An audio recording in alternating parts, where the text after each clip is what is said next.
Okey, seterusnya mari kita tengok faktor-faktor yang mempengaruhi rintangan dawai.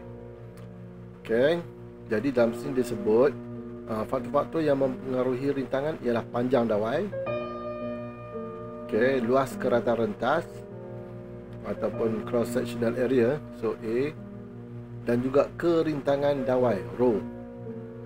Okey, so dia ada tiga lah, dia ada air length, dia ada area ataupun cross sectional area, dan juga ada rho, iaitu kerintangan dawai. Okey, sebenarnya kalau kita nak kaji faktor-faktor yang mempengaruhi rintangan ini, kita akan buat eksperimen. Okey, banyak eksperimen kita akan buat. Jadi kita tengoklah eksperimen cikgu pergi secara pantas. Sepatutnya kita buat di sekolah, kamu akan dapat lebih jelas lah dia punya kesan ni. Okey, mari kita tengok inference dia. Rintangan satu dawai bergantung pada panjang dawai. Okey, sekarang ni panjang dawai ni, L kita ni akan kita jadikan sebagai manipulated variable ataupun pemboleh ubah yang dimanipulasikan. Apa hipotesis dia? Semakin panjang dawai, semakin besar rintangan dawai. Lagi tinggi dia punya ni panjang, dia tadi juga sebut L dia tinggi, maka R dia juga akan tinggi. Kita nak tengok ni lah, dia punya rintangan itu. Okey, mengkaji hubungan antara panjang dawai dengan rintangan dawai. Okey, sekarang ni sudah sebut tadi MV dia panjang, RV dia lah rintangan, dan apa yang kita akan malahkan ialah benda yang menjadi faktor dia yang lain tu. Kan tadi kita ada sebut ada tiga, length, cross sectional area, dan juga kerintangan dawai. Jadi bila mana kita kaji tentang length, so area dia ataupun cross sectional area dia bersama dengan kerintangan, kita kena malahkan. Itu secara fizikal. Yang di luar benda itu adalah suhu dawai. Suhu dawai juga kita kena malahkan. Okey, bila kita dah tengok semua bahan radar, semua prosedur, mari kita tengok macam mana cara kita nak buat eksperimen yang ni. Kita akan ambil satu wire ataupun dawai konstantan ini, dan kita ada letak dua klip wire ni. Ini kita panggil dia joki. Joki. Apa guna joki ni? Contohnya, mula-mula kita tengok prosedur. Prosedur dia kata apa?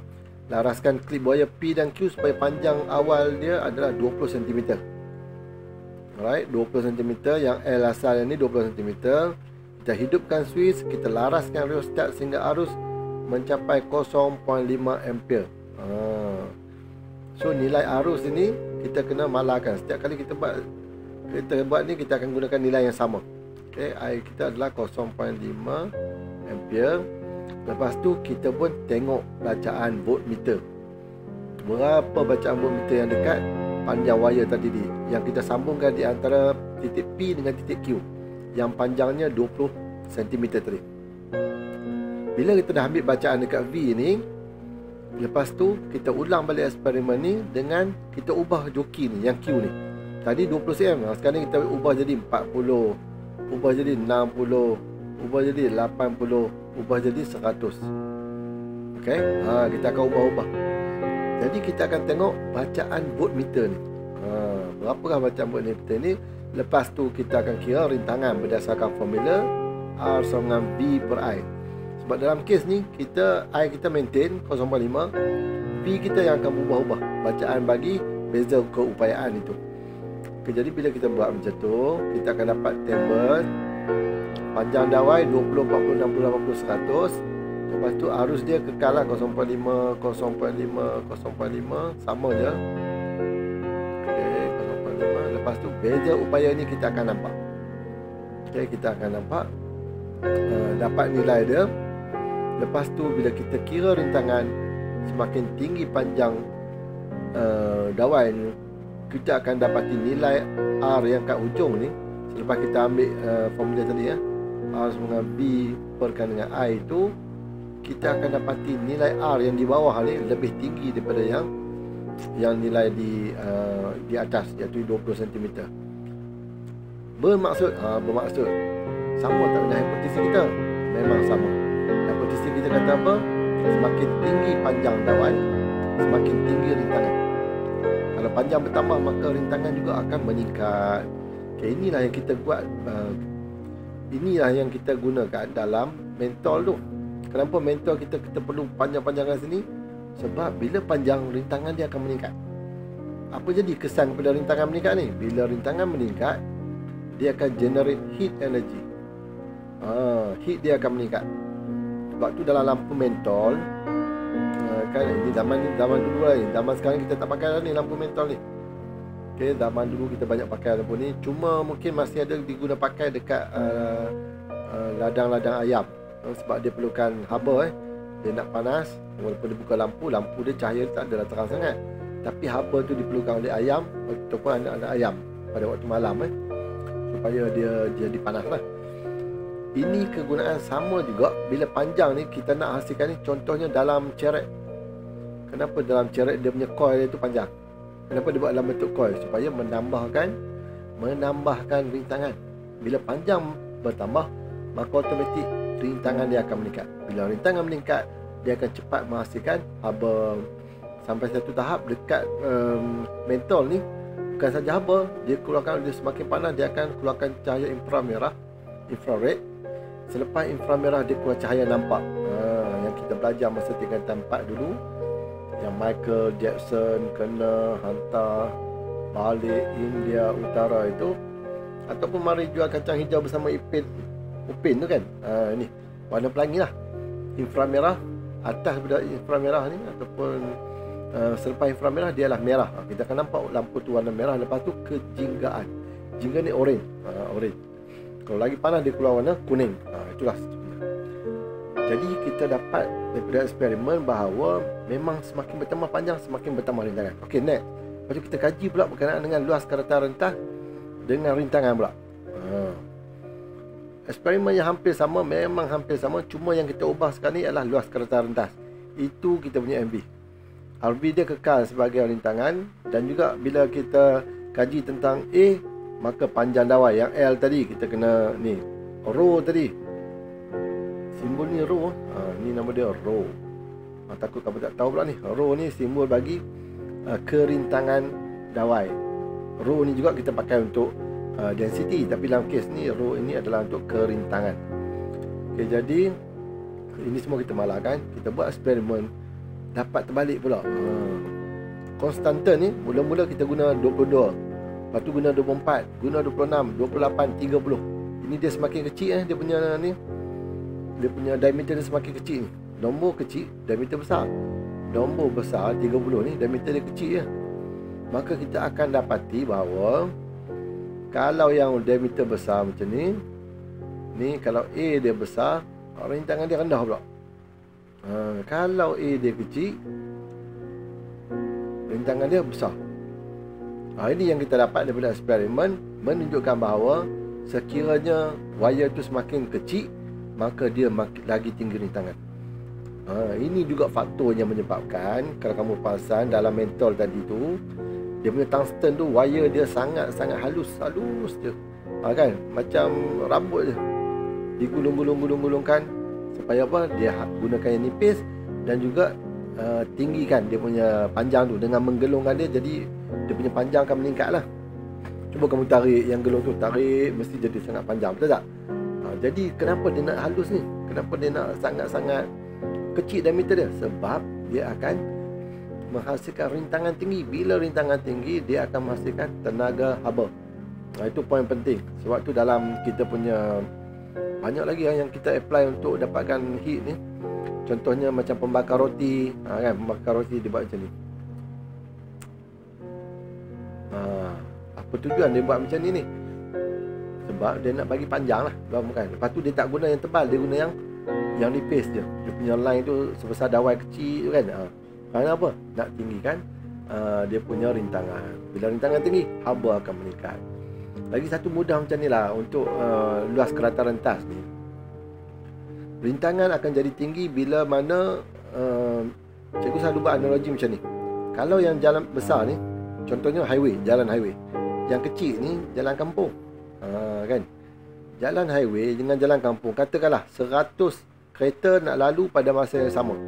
Dekat highway tak ada masalah, laju je jalan. Yang jalan itu kalau dari segi dalam ni adalah arus boleh mengalir tanpa ada halangan. Tapi bila mana jalan tu kecil, kereta nak lalu 100 buah, dalam masa yang sama, maka macam-macam halangan berlaku. Jam lah, sangkut sana sangkut kan. Lepas tu semua orang dia jadi tension, panas. Sebab tu bila dawai dia kecil, arus nak mengalir pun susah. Berlaku banyak halangan, bermaksud untuk yang kecil ni rintangan dia akan tinggi. Ingat yang tu senang. Kalau dia wire dawai tu besar, maka mudah arus lalu, lancar je lalu. Sebab tu kalau kita tengok wire untuk buat apa, charger handset apa semua kan, better kamu cari yang wire yang tebal. Maka arus akan mengalir dengan lebih pantas. Itu kaedah dia. Okey, seterusnya eksperimen dia. Yang ni pun sama juga, kita kira dia punya kerintangan. Bila kita tengok semakin kecil rintangan dia, maka rintangan dia akan semakin tinggi. Ni R paling tinggi kat sini, R ni rendah. Tengoklah dia punya diameter. Ni diameter besar 0.7. Yang ni 0.3, lagi kecil.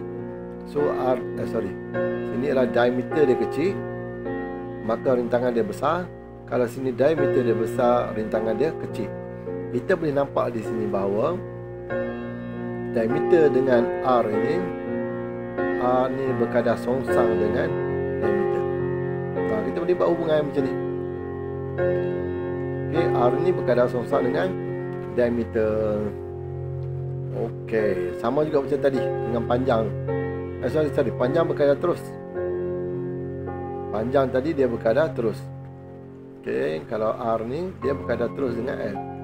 Semakin bertambah panjang, semakin bertambahlah rintangan. Okey. Seterusnya. Okay, ini graf yang dibuat. Nampak R dengan L ini dia adalah berkadar terus. Sebab tu dapat ni dia lalu kosong-kosong. Cikgu dah tunjuk, dah beritahu yang tu. Seterusnya, yang ni pula dengan A pula dia adalah berkadar songsang. Okey, walaupun tadi cikgu tulis diameter, tapi dia bila dia pakai A, maka dia akan dapat graf yang macam ni. R ini lawan yang A, dia akan dapat berbentuk songsang. Dia tidak menyentuh paksi ni. X dengan Y tak sentuh. Ini nama dia berkadar songsang. Tapi kalau kita ubah A ni menjadi 1/A, kita akan dapat satu graf yang macam ni. Kita boleh sebut sebab R berkadar terus dengan 1/A. Ini graf ini kita boleh sebut sebagai R berkadar terus dengan 1/A. Atau kamu boleh sebut dengan sebutan yang begini, R berkadar. Ini kita dah belajar dalam tajuk graf dulu. Berkadar songsang. Berkadar songsang dengan A terus. Nampak itu beza dia. Alright, yang ni kita sebut berkadar terus sebab kita nampak graf ini ialah dia straight line lalu kosong-kosong, dia berkadar terus. Tapi bila berkadar terus kena sebut apa kuantiti yang ada kat sini. Okay, R berkadar dengan 1/A. Tapi graf ni juga kita boleh namakan sebagai R berkadar songsang dengan A. Nampak? Kita jangan sebut 1/A, kena sebut A. Sebab 1/A ni kalau segi indeks dia adalah sama dengan A inverse. Sebab tu dia kata songsang. Jadi seterusnya kita pergi pula kepada kerintangan dawai. Okey, kerintangan dawai rho ialah suatu ukuran bagi keupayaan konduktor untuk menentang pengaliran arus elektrik. Dia nak menentang. Dia bukan nak tolong, dia nak menentang. Jadi maksud dia keupayaan nak menentang ni, siapa kerja dia? Dia rintangan lah. Rintangan dia kerja dia sama macam Allahu Rabbi. Sama macam ni, kita ada longkang, air mengalir, cantik je mengalir. Tapi tiba-tiba ada orang buang sampah. Sampah banyak. Sampah itu adalah perintang kepada laluan arus air yang nak lalu. Itulah rintangan tu. Kalau lagi banyak sampah, lagi banyak rintangan. Jadi kerintangan dawai ni ialah keupayaan konduktor tu untuk menentang pengaliran arus. Arus nak lalu, dia tahan pula. Itu maksud dia. Jadi unit bagi kerintangan ni adalah ohm meter. Ohm meter, nilai kerintangan bergantung pada sifat semula jadi bahan dan juga suhu bahan tersebut. Sifat semula jadi ini bergantung pada tadi panjang, lepas tu kita ada diameter ataupun cross sectional area, luas keratan rentas, dan juga satu lagi adalah material of wire lah, ataupun jenis bahan. Jenis bahan. Okey, tapi yang ni kita tak kaji lah jenis bahan ni. Memang ada bahan yang mempunyai kerintangan tinggi dan juga ada bahan yang kerintangan yang rendah. Contohnya emas, kerintangan rendah. Okey, jadi elektron mudah mengalir dalam dia. Tapi yang paling tinggi dan paling hebat dia punya ni ialah superkonduktor. Superkonduktor ni dia punya rintangan dia kosong. Tidak ada rintangan. Mungkin kita akan tengok nanti kalau ada subtopik tu. Okey, superkonduktor. InsyaAllah. Okey, yang ni macam mana kita nak kaji ni? Eksperimen 3.4, rintangan suatu dawai bergantung kepada kerintangan dawai. Okey. So semakin tinggi kerintangan dawai, semakin besar rintangan. Okey, ini kita punya hipotesis. Dia kalau macam ni kita boleh sebut dia macam berkadar terus lah. Tapi dalam hipotesis jangan guna perkataan berkadar terus, tak boleh. Guna semakin ini. Okey, so nak kaji hubungan antara kerintangan dengan rintangan, kita punya pemboleh ubah dimanipulasi ataupun MV kita adalah kerintangan, RV kita adalah rintangan, dan seterusnya panjang dawai, diameter dawai dan suhu dawai ini semua kita kena malarkan. Okey, eksperimen sama, bentuk dia punya litar dia semua sama. Okey, sekarang kita pakai bahan dia dawai Konstantan SWG standard wire gauge 24 dan dawai Nichrome SWG 24 dengan panjang 35. So panjang dia sama, dia punya ketebalan dia ataupun cross sectional area dia kekal 24. Yang berbeza adalah nama dia. Satu Konstantan bahan, ini material ni, dan juga satu lagi adalah Nichrome. Okey. Jadi bahan ini sebenarnya yang mengkaitkan dengan kerintangan tu. Sebab bahan berlainan mempunyai nilai kerintangan yang berlainan. Sebelum ni dia sebut sebagai bahan. Sekarang ni dia sebut sebagai kerintangan. Lebih jitu lah dia punya apa kita panggil dia, kuantiti fizik yang digunakan. Okey, sama je. Yang ni kita setkan panjang dia kekal 30 cm. Arus pun kekalkan 0.5. Yang kita ubah cuma dua. Yang pertama guna Konstantan, yang kedua guna Nichrome. Itu je yang kita bezakan. Okey. Lepas tu kita ulang ni dengan dawai Nichrome pula. Last kali kita dapatkan nilai dia punya rintangan dia. Berapa nilai rintangan dia, maka kita akan dapat bahawa salah satu daripada dua ini, Konstantan dengan Nichrome, biasanya Nichrome ini mempunyai rintangan yang lebih tinggi. Okey, Konstantan ni lebih rendah. Okey. Cumanya nak bagi tahu bahawa dia ada nilai kat sini. Okey. Konstantan 49 kali 10 kuasa negatif 8 kerintangan dia.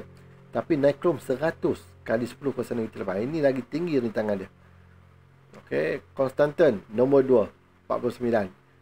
Tapi kuprum hanya 1.68 saja. Kuprum paling rendah lah. Sebab tu dalam banyak wire elektrik apa semua kita pakai copper. Kuprum ini tembaga ataupun aluminium. Kita tak pakai emas lah. Emas mahal, siapa sanggup buat wire nanti malam ni, hari ni pasal malam ni hilang. Okey, jadi daripada semua hubungan itu dia dah keluarkan satu formula. Inilah formula yang paling penting, iaitu rintangan ini sebenarnya dia adalah, kita sebut dia dah rho L perkan dengan A. R ni sama dengan rho L perkan dengan A. Apa ni? Bermaksud R ini berkadar terus dengan kerintangan dan juga panjang, tetapi berkadar songsang dengan luas keratan rentas. Itu dia. Bermaksud kalau luas keratan rentas dia rendah, rintangan akan naik. Tapi kalau luas keratan dia besar, macam cikgu sebut jalan highway tadi tu, maka rintangan dia akan berkurang.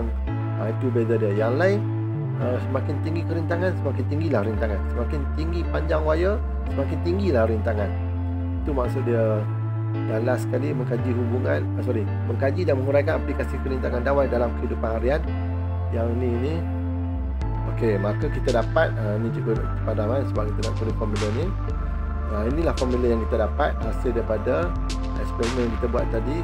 Nak mengkaji faktor-faktor yang mempengaruhi rintangan itu, maka dia ada kerintangan, dia ada panjang dan juga dia ada cross sectional area. Inilah faktor dia, dan kita dapat satu formula yang ni. Atau kamu nak keluarkan, kalau kamu nak cari kerintangan, maka kita akan dapat RA over F. Ini janganlah, ini tak ada masalah, kita boleh pusing-pusing je formula. Okey, ini pun boleh digunakan.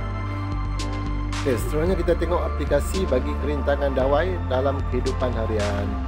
InsyaAllah. Jadi Okey, sekarang kita tengok pula aplikasi kerintangan dawai dalam kehidupan harian ni, yang mana macam cikgu sebut tadi tu, kan, ada kita nak macam ni. Contohnya kita nak elemen pemanas, lepas tu pendawaian elektrik di dalam rumah, fuse lah, wayar penyambung lah, semua kan. Ini semua ada kaitan. Memang kita sangat, subhanallah, kita bersyukur lah di Malaysia kita ni. Memang kebanyakan kawasan di seluruh Malaysia dah pun ada kita panggil dia sumber elektrik.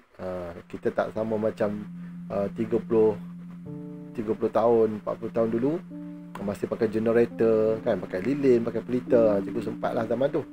Tapi sekarang ni insya-Allah semua ada. Tapi apa yang berlaku ini, kita sangat bersyukur lah, sebab dengan penemuan-penemuan ni kita boleh hidup kita lebih selesa, lebih mudah.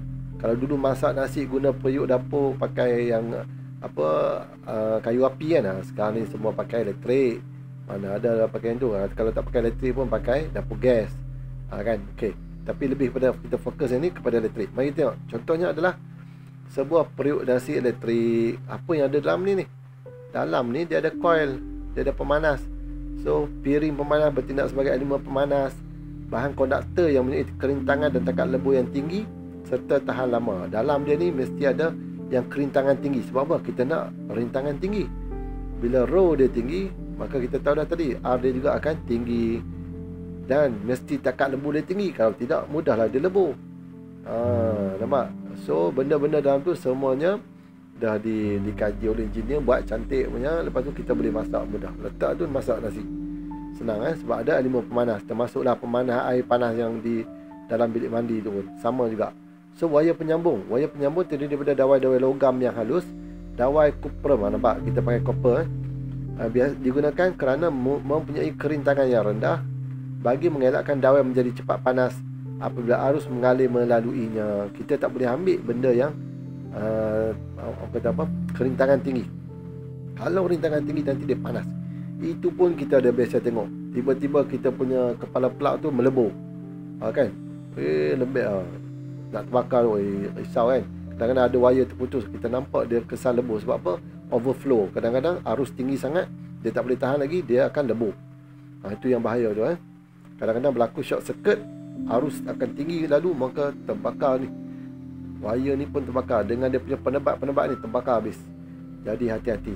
Okey, termasuklah semasa cas handset tu.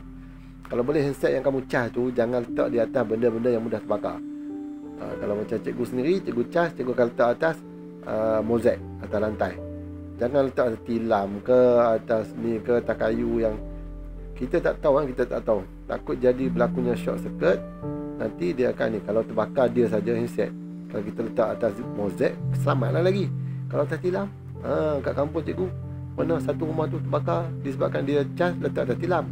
Dia pergi mandi, dia keluar ambil bilik dia dah terbakar, dia pun tak boleh keluar dengan pakai towel je. Alhamdulillah, memang bahaya. Jadi pastikanlah hati-hati.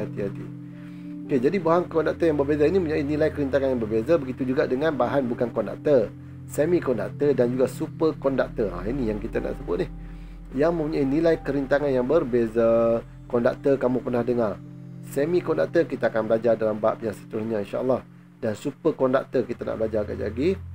Apa yang nama superkonduktor ni? Cikgu dah sebut tadi, superkonduktor ialah yang mana dia tidak mempunyai rintangan. Lagi hebatlah wayar lain dia ada rintangan. Kalau yang kita biasa belajar, konduktor ni boleh mengalirkan elektrik. Semikonduktor ni nanti kita belajar, dia kejap boleh, kejap tak boleh. Kita boleh adjust dia. Lepas tu, tapi kalau superkonduktor, dia mengalirkan elektrik tanpa ada rintangan.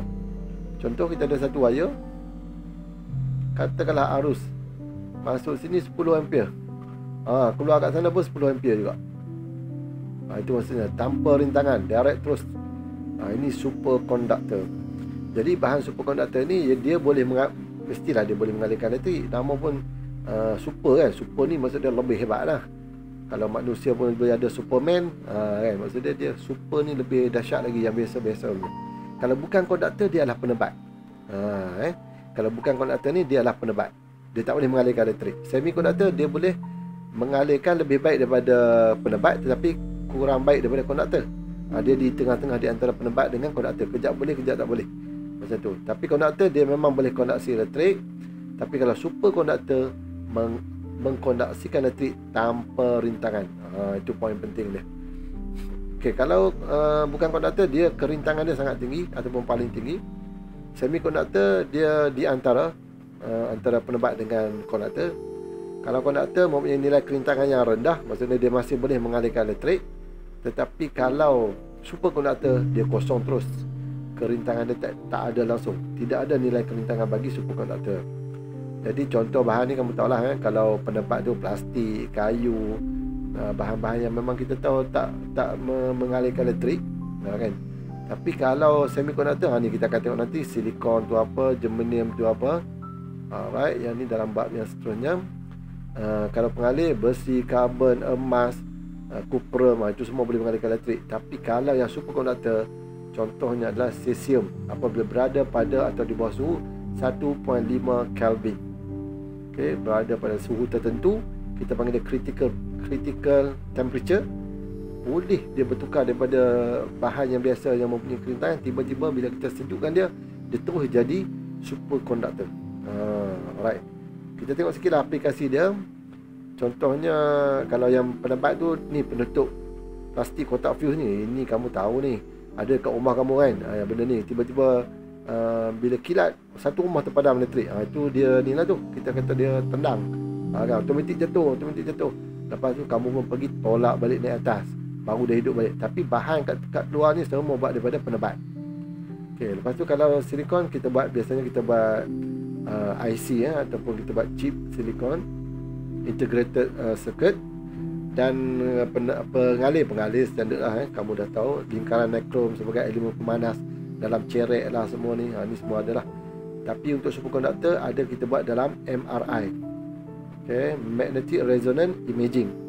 Yang ni kita nak tengok macam mana salur-salur darah yang ada di dalam tubuh badan kita boleh nampak sebiji-sebiji ni kalau kita buat menggunakan MRI.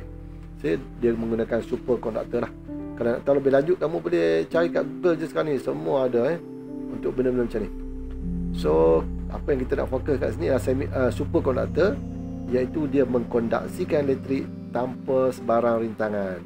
Oleh itu, tiada sebarang tenaga hilang apabila arus mengalir melalui superkonduktor. Suhu genting, kita dah sebut tadi, critical temperature.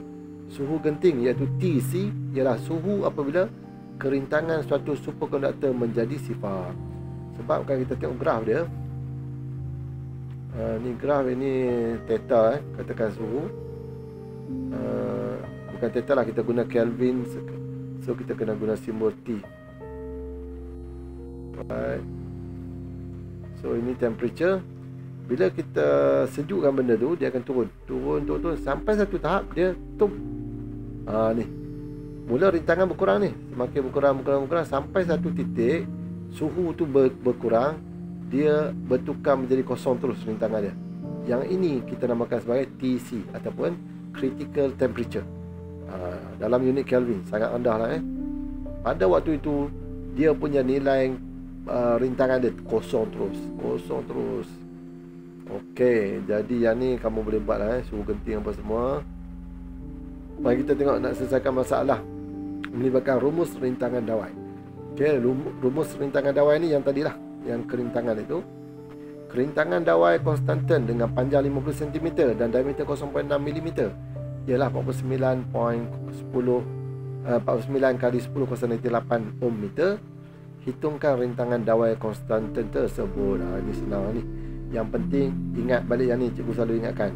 Saya tak rela gagal ujian. Bermaksud apa? Senaraikan dulu. Kita senaraikan apa yang dia bagi. Yang pertama dia bagi line panjang. Panjang dia adalah 50 cm. Saya S ni senarai, T ni tukar terus. Jangan tunggu-tunggu. Mesti tukar dalam meter, 0.5 meter. Lepas tu apa lagi? Diameter 0.6 mm. Dia bagi diameter D sama dengan 0.6 mm. Tukar terus kepada meter. Tukar kepada meter, iaitulah kita akan dapat 6 kali 10 kuasa negatif negatif 4 meter. Okey, kita akan dapat 6 kali 10 kuasa negatif 4 meter. Okey, seterusnya apa lagi dia bagi? 49 kali 10 kuasa negatif 8 ohm meter. Nampak unit ohm meter ni. Dia adalah kerintangan tu, rho tu. So rho dia adalah 49 kali 10 kuasa negatif 8 ohm meter. Alright, kita dah ada L, kita ada D, kita ada rho. Sekarang ni dia tanya hitungkan rintangan, dia nak R. Okey, kita dah senarai. Saya tak rela gagal ujian. Tukar habis dah. Jadi kita kena buat apa? Saya tak rela mana? R pula. R adalah rumus. Rumus apa kita nak pakai? Kita ada rumus R sama dengan rho L berkaitan dengan A. Dalam kes ni dia tak bagi A, dia bagi diameter. Okey. Jadi kamu kena tahulah formula dia untuk A ni. Kita kena buat calculation kat luar pula. Ataupun kita buat catatan lah. Yang A ni sama dengan pi R square. Ataupun kalau bahasa Melayu dia pi J square lah pi R square. Maka R ini pula ialah D bahagi 2. Pi D bahagi 2 square. Maka kita akan dapat 2 pi. Maka kita akan dapat pi D square perkan dengan 4. Okey, itu dah dapat A dia. Maka kita bolehlah masuk dalam formula kita. Okey, rho L perkan dengan ni pi D square. 4 ni per lagi, maka dia akan naik atas. Dia akan naik atas. Darab kita letak 4 kat sini. 4 rho L perkan dengan pi D square. Baru masuk nilai. Masuk nilai semua. 4. Lepas tu kita ada rho kita berapa tadi? 49 kali 10 kuasa negatif 8. Okey, semasa kita buat ni tak perlu tulis unit pun tak apa lagi Kita teruskan dulu. L dia berapa? 0.5 perkan dengan pi D kita adalah 6 kali 10 kuasa negatif 4. Lepas tu square kan dia. Okey, tekan calculator. Okey, kamu akan dapat 0.8665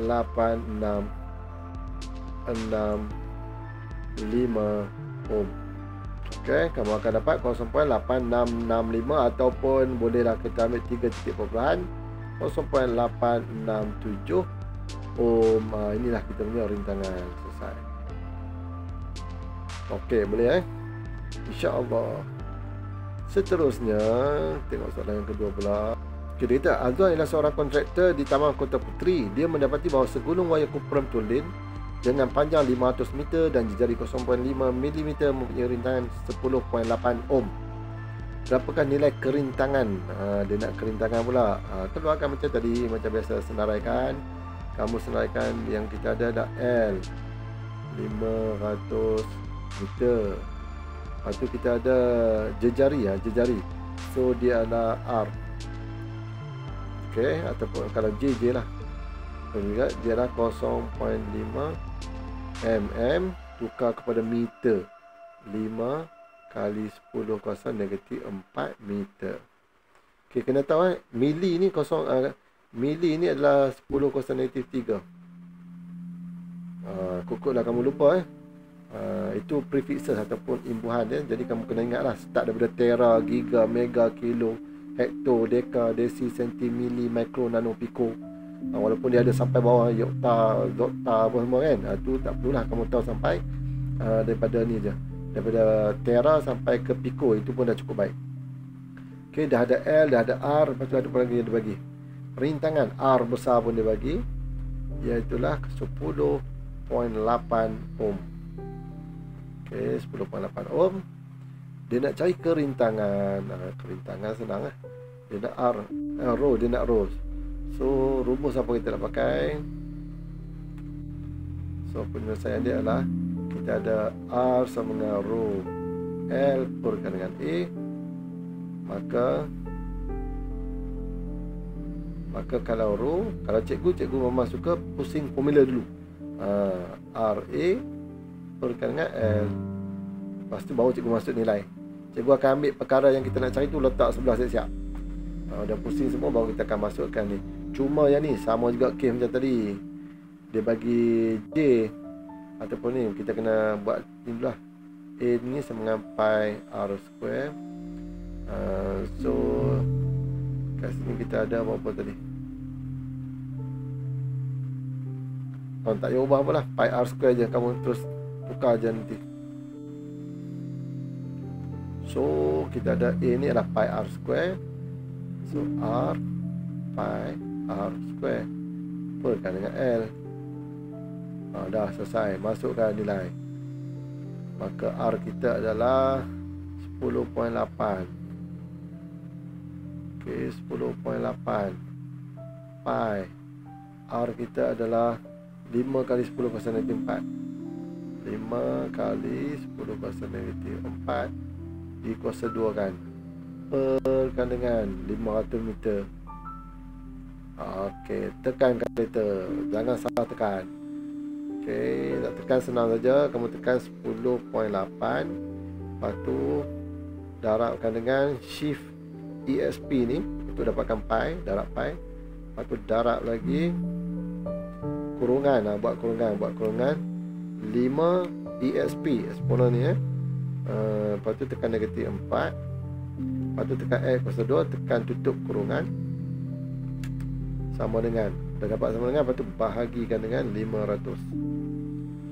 Ni kena cerita lain pula ni kalau nak ajar berkenaan tekan kalkulator ni. Okay, so kamu akan dapat 1.696 kali 10 kuasa negatif 8. Unit dia apa? Ohm meter. Alright, inilah row kita. Okay, senang je, senang. Kalau kamu faham formula dia, cuma hati-hati masa tekan kalkulator lah. InsyaAllah kamu akan dapat 1.696 kali 10 kuasa negatif 9 ohm meter. Alright, jelas sekali. Mari kita tengok praktis formatif. Kita selesaikan teruslah, senang. Okay, senaraikan faktor-faktor yang mempengaruhi rintangan suatu dawai. Kita tengok daripada sini lah. Rintangan dia bergantung pada kerintangan, pada panjang wayar dan juga arus. Subhanallah, silap. Okay, senaraikan faktor-faktor yang mempengaruhi rintangan suatu dawai. Tengok je formula ni, So kita ada kerintangan, kita ada line of wire, panjang wire, dan juga kita ada cross sectional area. So inilah 3 faktor dia. Okey, kerintangan ni sebenarnya dia juga mewakili bahan bagi wire tu. Serta satu lagi, kena tambah lagi satu lagi, iaitu suhu. Suhu juga memainkan peranan. Kalau suhu meningkat, rintangan juga akan meningkat. Okey, itu yang nombor 1. Nombor 2, nombor 2 calculation. Mari kita buat calculation. Hitungkan jumlah rintangan bagi segulungan. Dia nak R tak tahu. Apa lagi dia bagi? Panjang dia 50 meter, L dia 50 meter. Tak payah tukar dah. Luas keratan rentas, terus dia bagi luas keratan rentas, iaitu A sama dengan 2.5 millimeter square. Ni pening sikit lah, kamu kena tukar dalam meter square. Lepas tu nilai kerintangan ialah pada 20 darjah Celsius ialah 1. Abaikan suhu ni ya. Suhu ni dia just nak maklumkan pada waktu itu. So kerintangan dia adalah 1.72 kali 10 kuasa negatif 8 ohm meter. Okay, sekarang ni kita dah ada formula. Dia nak jumlah rintangan bagi 10 wayar ni. Yang kita perlu tukar sekarang ni adalah yang A tu, 2.5 millimeter square kena tukar kepada meter square.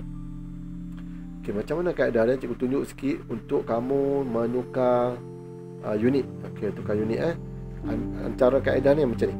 1 meter sama dengan 1 kali 10 kuasa 3 millimeter. Okay, ingat yang ni. 1 meter sama dengan 1 kali 10 kuasa 3 millimeter. Ataupun kalau kamu sebut 1000 millimeter lah. Kan, sebab 1 meter 100 cm ataupun 1000 millimeter. Jadi bila kita nak dapatkan tadi apa dalam millimeter square, ni kita kena kurungkan, kita kuasa 2 kan. Maka yang ni juga kita kena kuasa 2 kan. So kita akan dapat 1 meter square bersamaan dengan 1 kali 10 kuasa 6 millimeter square. Itu kaedah dia. Dapat hubungan ni penting ni hubungan ni. Okey, kita dah dapat hubungan ni. Macam mana kita nak convert unit ni? Sebab kamu belajar masa tingkatan 1 ke tingkatan 2. Dia bagi berapa tadi? 2.5 millimeter square. Sekarang ni kamu ada 2.5 millimeter square. Kita kena darabkan dengan hubungan ni. Jadi cikgu akan letak 1 kali 10 kuasa 6 millimeter square. Atas ni adalah 1 meter square. Alright, sekarang ni nilai yang kita nak cari ialah 2.5 mm square dalam unit meter square. Bermaksud bila kita susun macam ni, kita akan potong ni unit ni, millimeter square dengan millimeter square. Sebab dia bahagi kan, atas darab atas, bawah bahagikan dengan yang bawah. So unit yang akan tinggal nanti adalah meter square. Dan nilai ni 1 meter bahagikan dengan 1 kali 10 kuasa 6 ni sebenarnya adalah 1. Kenapa cikgu kata 1? Sebab dia sama dengan 1 meter square sama dengan 1 kali 10 kuasa 6 millimeter square. Bila sama dengan, contoh macam ni lah, A sama dengan A. Bermaksud kalau A bahagi A, kita akan dapat 1 lah. Jadi sama, 1 meter square bahagi dengan 1 kali 10 kuasa 6 millimeter square adalah 1. Bermaksud nilai 2.5 mm ni square ni kita darabkan dengan 1, dia tidak mengubah pun nilai apa-apa yang ke depan ni. Tak mengubah. Cuma sekarang ni dia akan berlaku adalah berubahnya unit dia. mm square dah hilang, yang tinggal nanti adalah meter square. So kita bermaksud kita akan dapat 2.5 kali 1 meter square bahagikan dengan 1 kali 10 kuasa 6. So 2.5 ni bahagi dengan 1 kali 10 kuasa 6 lah. 2.5 bahagi 1 kali 10 kuasa 6. Maka kamu akan dapat 2.5 kali 10 kuasa negatif 6 meter square. Ada budak dia hafal tau, tapi tak terpulang pada kamu lah. Sama ada kamu nak hafalkan meter square ke sentimeter square ke, macam mana kamu nak hafal pun boleh juga. Tapi kaedah ni sebenarnya yang paling tepat untuk kamu ubah unit dia. Okey, mari kita tengok. Kita dah ada nilai tu, kita boleh dah buat ni solution yang ni. Maka kita ada R sama dengan rho L berkaitan dengan A. Nilai semua kita dah ada 1.72 kali 10 kuasa negatif 8 darabkan dengan panjangnya 50 teperkan dengan A kita tadi 2.5 kali 10 kuasa negatif 6. Okey, kita akan dapat 0.344 ohm. Inilah nilai bagi rintangan tersebut. Okey, jadi selesai untuk hari ini. Kita dah dapat jawapan. Maka kita buat kesimpulan apa yang kita belajar hari ini. Kita tengok apa yang kita belajar hari ini. Alright, kita belajar tajuk rintangan. Yang pertama kita nak kaji ataupun kita dah pun bincang berkenaan dengan konduktor ohm dan konduktor bukan ohm. Konduktor ohm tu bermaksud dia mematuhi hukum ohm, yang mana dia dapat satu graf yang berkadar terus. Antara V dengan I tu, beza keupayaan dengan arus dia adalah berkadar terus. Tapi kalau yang konduktor bukan ohm, sama ada secara semula jadi ataupun selepas dilingkar-lingkarkan itu, maka dia akan mendapat graf melengkung macam ni. Dan daripada graf V melawan I juga kita dapati bahawa nilai kecerunan, nilai kecerunan graf V melawan I itu sebenarnya adalah membawa satu nilai yang malar, dan nilai itu kita kenali sebagai rintangan. Dan kedua adalah formula bagi hukum ohm, iaitu V sama dengan IR ataupun R sama dengan V per I. Okey. Dan kita dah juga bincang berkenaan dengan macam mana kita nak selesaikan masalah bagi litar sesiri dan juga litar selari. Kita dah tahu macam mana kita nak kira arus, macam mana kita nak kira beza keupayaan dan juga rintangan berkesan bagi litar tersebut secara siri dan juga secara selari.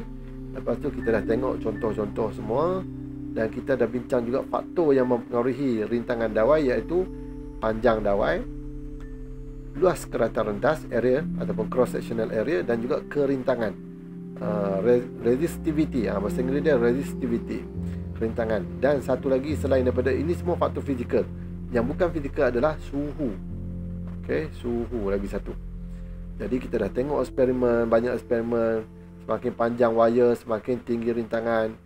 Lepas tu kalau nilai kerintangan tinggi, semakin tinggi rintangan. Cuma yang berkadar songsang adalah luas keratan rentas, ataupun 1/D pun boleh lah, ataupun 1/A. Yang mana semakin besar luas keratan rentas, semakin kurang rintangan, yang cikgu sebut sebagai jalan kampung dengan highway tadi tu. Okay, last sekali kita dah buat aplikasi kerintangan dawai dalam kehidupan seharian. Cikgu dah sebut tentang alat pemanas lah yang kita banyak pakai. Ni kita guna apa ni, periuk nasi elektrik. Lepas tu juga kita ada pemanas dekat mandi tu, water heater. Dalam kowe kuku kita tu semua ada yang air panas tu kan. Tu semua ada pemanas tu. Sebab tu bahaya juga yang tu kan. Kalau kamu nak balik kampung, kalau boleh tutup lah kalau balik lama takut nanti bila air tak ada, walaupun kadang-kadang dia ada dia punya automatic punya shut off itu, tapi kita takut lah kalau air tak ada, pemanas tu kekal je panas, nanti boleh terbakar. Jadi hati-hati alright. Dan juga seperti mana mentol yang cikgu sebut tadi untuk ayam Okey, dan seterusnya kita tengok juga superkonduktor. Bukan konduktor bermaksud penebat. Semikonduktor ni dia di antara tu. Lepas tu konduktor yang boleh mengalir elektrik. Superkonduktor mengalirkan elektrik dengan lebih hebat lagi tanpa ada rintangan. Tapi dia perlukan pada satu suhu tertentu yang kita namakan sebagai suhu genting. Itu semua cikgu dah tunjuk tadi.